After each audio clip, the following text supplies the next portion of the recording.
I call this meeting of the Committee on Housing, Finance, and Policy to order. Let it be noted that we do have quorum. Welcome, members. At first order of business today, if I could look for an approval of the minutes. Vice Chair Dotseth moves approval of the minutes. Is there any discussion? Seeing none, all those in favor signify by saying aye. Aye. Opposed? The minutes are approved. All right, so today we have two like and similar bills that we'll be hearing today, but first on the agenda will be House File 483. Representative Lawrence, if you want to make your way to the front. And I move that House File 483 will be laid over for possible inclusion. With that, to your bill. Mr. Chair and committee members, thank you very much. My name is Brian Lawrence, and I bring before you House File 483. This is a bill that would ban cities from prohibiting a commercial building or business from hooking up from propane or natural gas. And so it would just continue to allow them to be used alternative energy sources to meet their needs.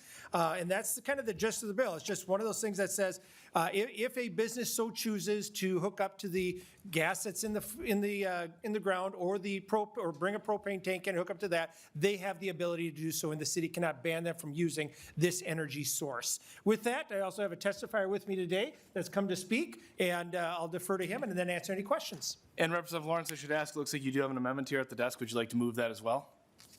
Which amendment do you have? I have Mr. Chair. I have the A1 amendment to your bill. Okay. Sorry, I didn't have that in front of me at the moment. Mr. Chair, how does it change the wording? Should be for 43. I was not aware of that. 1 second here. You can just call on me. Okay. Nonpartisan. Thanks, Chair and members. The amendment is a technical amendment to clarify a statutory reference that's in the bill. So it just updates it to the correct statutory reference. Thank you. So with that, then I'll move the A1 amendment for the technical fixes. If there's any further discussion, that seems to be the description of it. Representative Lawrence, do you have anything to say? Thank you. Okay. All those in favor of adopting the A1 amendment signify by saying aye. Aye. Opposed? The amendment is approved. Representative Lawrence, to your bill as amended.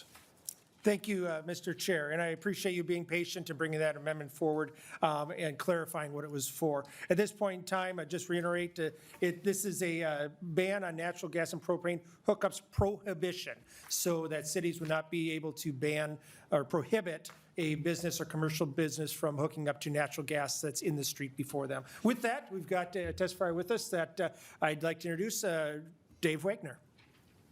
Mr. Wagner, welcome to committee. Please introduce yourself for the record. Mr. Chair and members, my name is Dave Wager. I'm the Executive Director of the Minnesota Propane Association. The Minnesota Propane Association supports House File 483. Passage would prevent local governments from denying consumer choice when the people affected decide the most appropriate fuel for energy security for themselves, their families, and their property. According to the Energy Information Administration report for Minnesota from 2021 to 2022, electrical outage durations increased by 127% and the length of outages increased by 96%. A report from the North American Electric Reliability Corporation assessed the amount of generation that will be available compared to the projected demand for electricity and highlighted concerns about the risk of outages due to insufficient generation. The warning pointed out that the Mid-Continent Independent System Operator region, including Minnesota, is at the highest risk. It comes as utilities are grappling with the changes throughout the industry. Additionally, the power grid faces its greatest challenges during a few peak hours each year, but that changes as the industry transitions to new energy sources. The report details that supply challenges can arise over more circumstances in both summer and winter. A quote from Derek Moe, the CEO of the Minnesota Rural Electric Association. This report is a serious reminder that decisions we make today will impact our power reliability tomorrow. According to the report, a large part of the continent, including Minnesota, is at risk in the winter months if the weather is severe. In a state like Minnesota, having reliable power during dangerously cold winter weather can mean life or death. So energy choice is what is at stake here. Energy choice means a reliable and consistent energy supply. Propane offers reliability by being independent of external factors. Minnesota residents still need energy to power and protect their families, their homes, their businesses in the event of an extended power outage. Propane is energy stored in site and ensures a continuous energy supply even during adverse weather conditions. This reliable energy source is a lifeline in times of need. Energy choice and freedom will provide essential life-saving energy options for consumers. So thank you, Mr. Chair, and thank you, resident of Lawrence, for carrying this bill. Thank you for your testimony. Is there any members from the public that wish to testify? Seeing none, we'll move into member discussion. Representative Agbaje. Thank you, Chair. Thank you, Representative Lawrence. My question really is sort of, the idea is, I guess the idea behind your bill is try to keep this still as a choice for residents, but why preemptively prohibit cities from going in a different direction if further down the line, I don't know, 20, 30, 50 years, that there's new technology out or there's new information out and that city decides that they no longer want to use this energy source? Representative Lawrence. Yes, Chair Igo and Representative Bajaj. The reason this bill is necessary at this point in time is because we have seen movement in cities in minimizing the amount of energy or the type of energy that its businesses and industry can utilize in the limits of their city. And given the factors as far as our, I'm going to say kind of energy scarcity as of right now that we're looking at, making sure that these businesses have an option and flexibility. I come from a rural area, which a few years ago, we saw in the middle of winter, many homeowners go without heat in a frigid winter because their gas line couldn't keep up to the pressure. They responded and they brought in a substitute heat for those homeowners and took care of the issue. However, being flexible with energy is what this bill tries to do, is allow that flexibility within a city for residents, and mine's focused on more businesses, but residents and business owners to continue to do business and the flexibility of energy usage to continue their operation. Representative Agbaje. Thank you, Chair. Yeah, I guess to me, I sort of see this as sort of telling cities like what to do. I mean, because I think the hard part about this is probably more for the second bill than this bill, because this one is about propane, but it's, we are seeing more data, more information come out about how dangerous some of these gases that when they're used and burned inside homes can have an effect on people and can have detrimental health effects on them. So I'm just wondering why, if in the future, as we get more data on that and as more clean and reliable energy sources come on board, why we would prohibit a city from wanting to go in that direction if this resource is no longer something that they, but that's just my general question and comments, and just something to think about, I think, as this bill continues. Any follow-up to that, Representative Lawrence? Mr. Chair, Representative Ajay, thank you for that concern and bringing that perspective. Truly, this just continues to offer flexibility within our energy system, and that's the goal of the bill. Any other member questions or discussion? I'll make some closing comments, Mr. Chair. I appreciate the bill being in front of us today, Representative Lawrence. Again, this is getting at returning choice to property owners and making sure that that's not going to be prohibited based on other things and other outside factors. I think you have the best free markets and you have the best affordability and you have the best stability when you have a free market to be able to decide those things. And making sure that we're allowing for that freedom of choice is going to be incredibly important as we look to our energy needs and also our housing needs. So Representative Lawrence, to you for any closing comments. I would just reiterate, I'd ask, thank you for choosing, Mr. Chair, thank you for choosing to lay this bill over as consideration. This is something that is necessary for our businesses and the flexibility in our energy needs going into the future. Thank you, Representative Lawrence. And with that, I renew my motion that House File 43 be laid over for possible inclusion. As amended. Thank you. Thanks. Good to see you again. Next on the list will be House File 484, Representative Mekeland.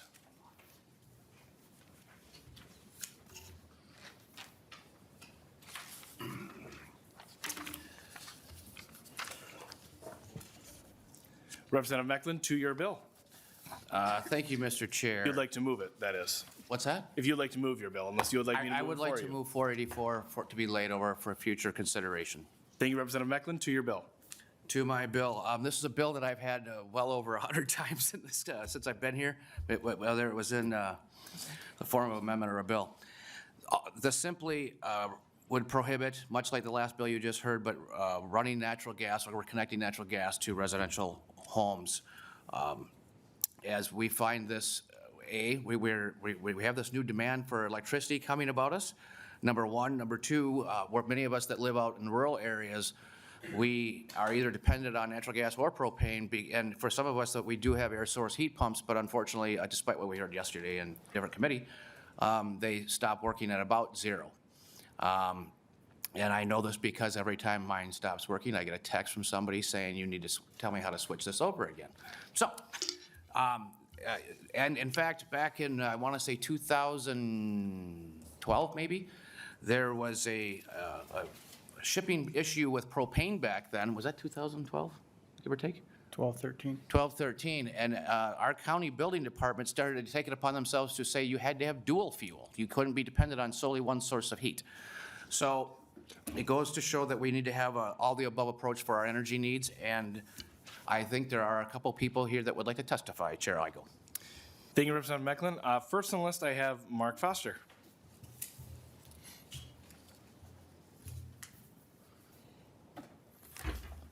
Welcome to committee. Please introduce yourself for the record and continue with your testimony.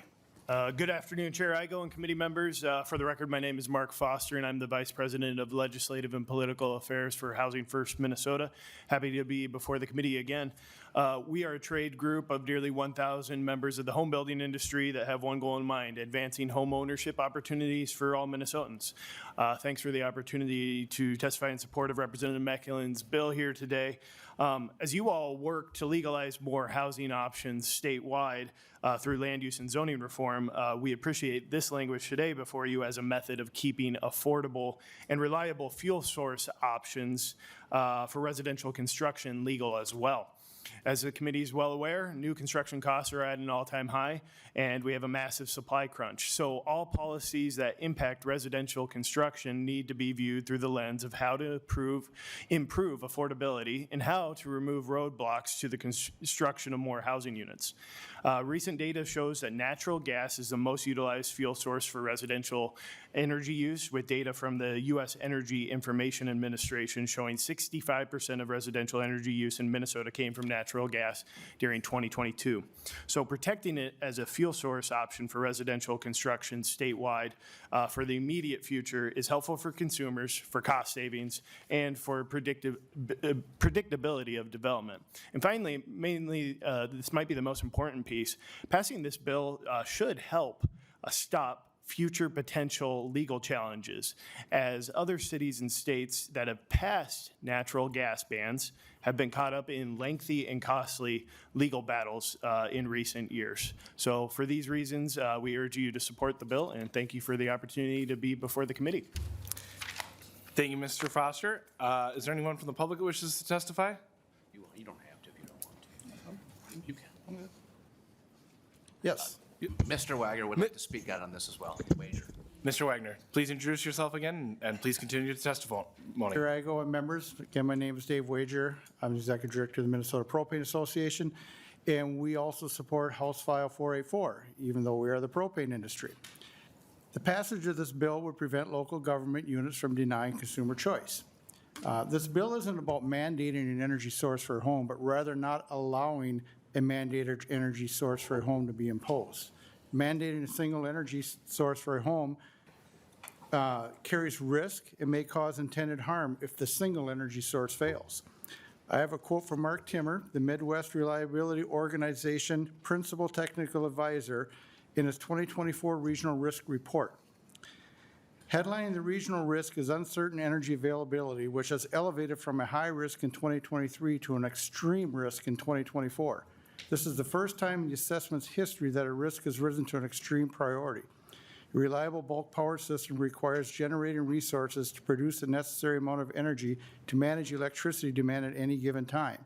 The energy mix is rapidly transforming to include more energy-limited resources that have uninsured fuel supplies, challenging the ability to provide power on demand. Energy choice is what is at stake here. Energy choice means reliable and consistent energy supply. In the event of an extended power outage, families still need energy. Food needs to be prepared and preserved. Medical devices need to work. Homes need heat and power. All of this is possible with a second energy source for people to rely on. Again, energy choice and freedom will provide essential life-saving energy options for consumers. So thank you, Chair Igo, and thank you, Representative Mekeland, for carrying this bill. Thank you, Mr. Wager. All right, we'll move into member questions. Representative Nash. Thank you, Mr. Chair. And if Mr. Foster could come back, I have a question for him. And then as I lead up to that, I'll point out, I'm sure all of us have experienced power outages and during heavy snowstorms or whatnot, and have had to turn on your gas fireplace. That's what sort of preempted or jumped my mind on this, is we've all probably had all of our kids sleeping around the gas fireplace, if you have one, during the winter and when it's cold, which led to my question for Mr. Foster. In your association's new home builds, what percentage of them have gas fireplaces, gas furnaces, or gas stove hookups in those buildings? And heavy more on the gas fireplace, since I know that that's an easy solution for many people who want to buy a home. Mr. Foster. Yes, Chair Igo and Representative Nash, I can't say that we've pulled that surveyed our members specifically on that, but I would venture to guess it's very high, similar to that 2/3 of houses in Minnesota rely on natural gas in some capacity. It's I would venture most of our new builds have one of those three items you mentioned, but I'd say it's probably even north of that. 80 to 90% have either a natural gas fireplace, stove, or furnace. Mm-hmm. Representative Nash. Thank you, Mr. Chair. I think a lot of us remember, oh gosh, a couple of years ago, 2-3 years ago, when the state of Texas had a huge ice storm, took down lots of power lines. I have family that lives down there or lived down there. My dad's gone. And they kept their homes warm with a gas fireplace.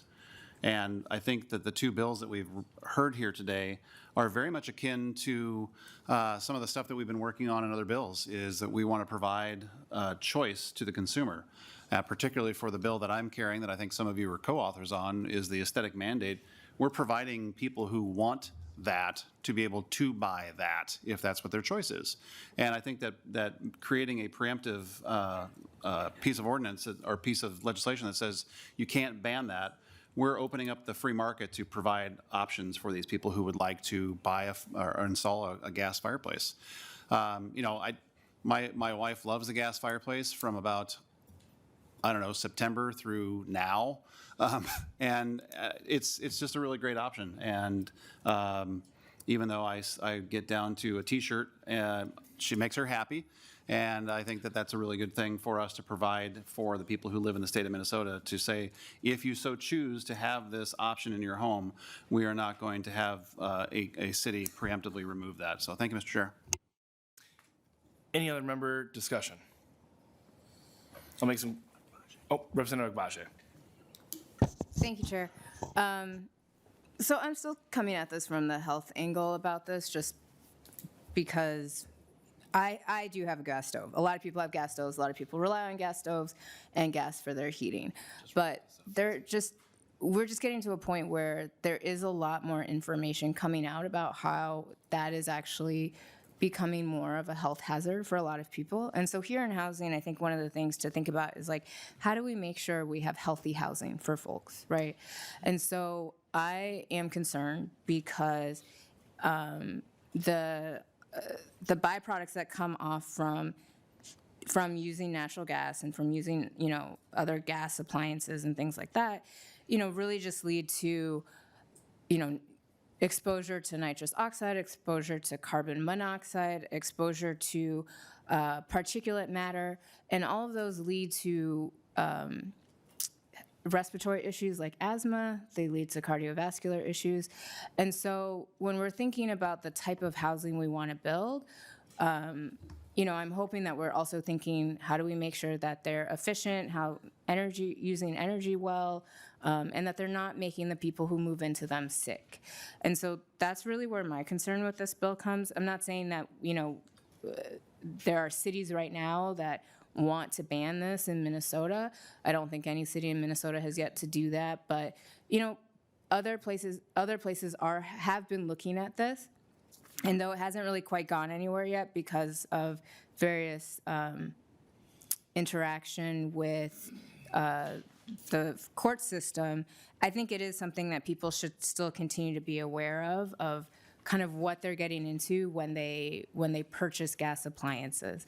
And so that's why I think prohibiting a future ban that no one is thinking of right now is sort of a little bit preemptive. But I would just say that I think the biggest concerns around this is really just, let's not, there's a lot of talk about free choice, but, sometimes the choices we make actually lead to worse outcomes. And so it's good to be mindful of all the things that are out there and that we're not trying to steer people into something that could be harmful down the line. That's all I'll say. Representative Mekeland, any follow-up to that? Thank you, Chair Igo. With the health outcomes, there's plenty of stories that I could cite for you of an electric flat cooktop stove that is still very hot, and a child sets a piece of plastic on it, which emanates a lot of toxins into the air.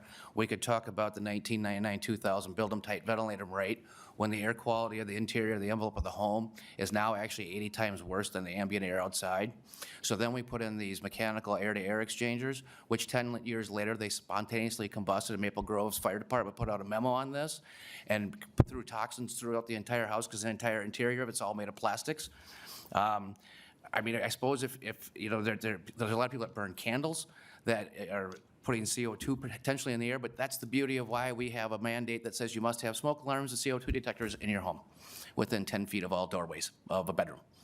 So, and then gas stoves have been around for decades and decades. Prior to that, they were wood stoves that Grandma used that were even of a poorer ventilation system. Most of our appliances now are all direct power vent, which are far better than a gravity vent. So I don't really think there's any of that to be an issue, quite frankly, as someone that has to follow that regulation and code on a daily basis. But with that, Mr. Chair, I would ask that reiterate House File 484 to be laid over for future consideration. Thank you. With that, House File 484 is laid over for possible inclusion. Thank you. With that, members, that concludes our business for the day. Thank you all for being here for a brief committee hearing, and we'll be back next week on Tuesday, March 25th. We are adjourned.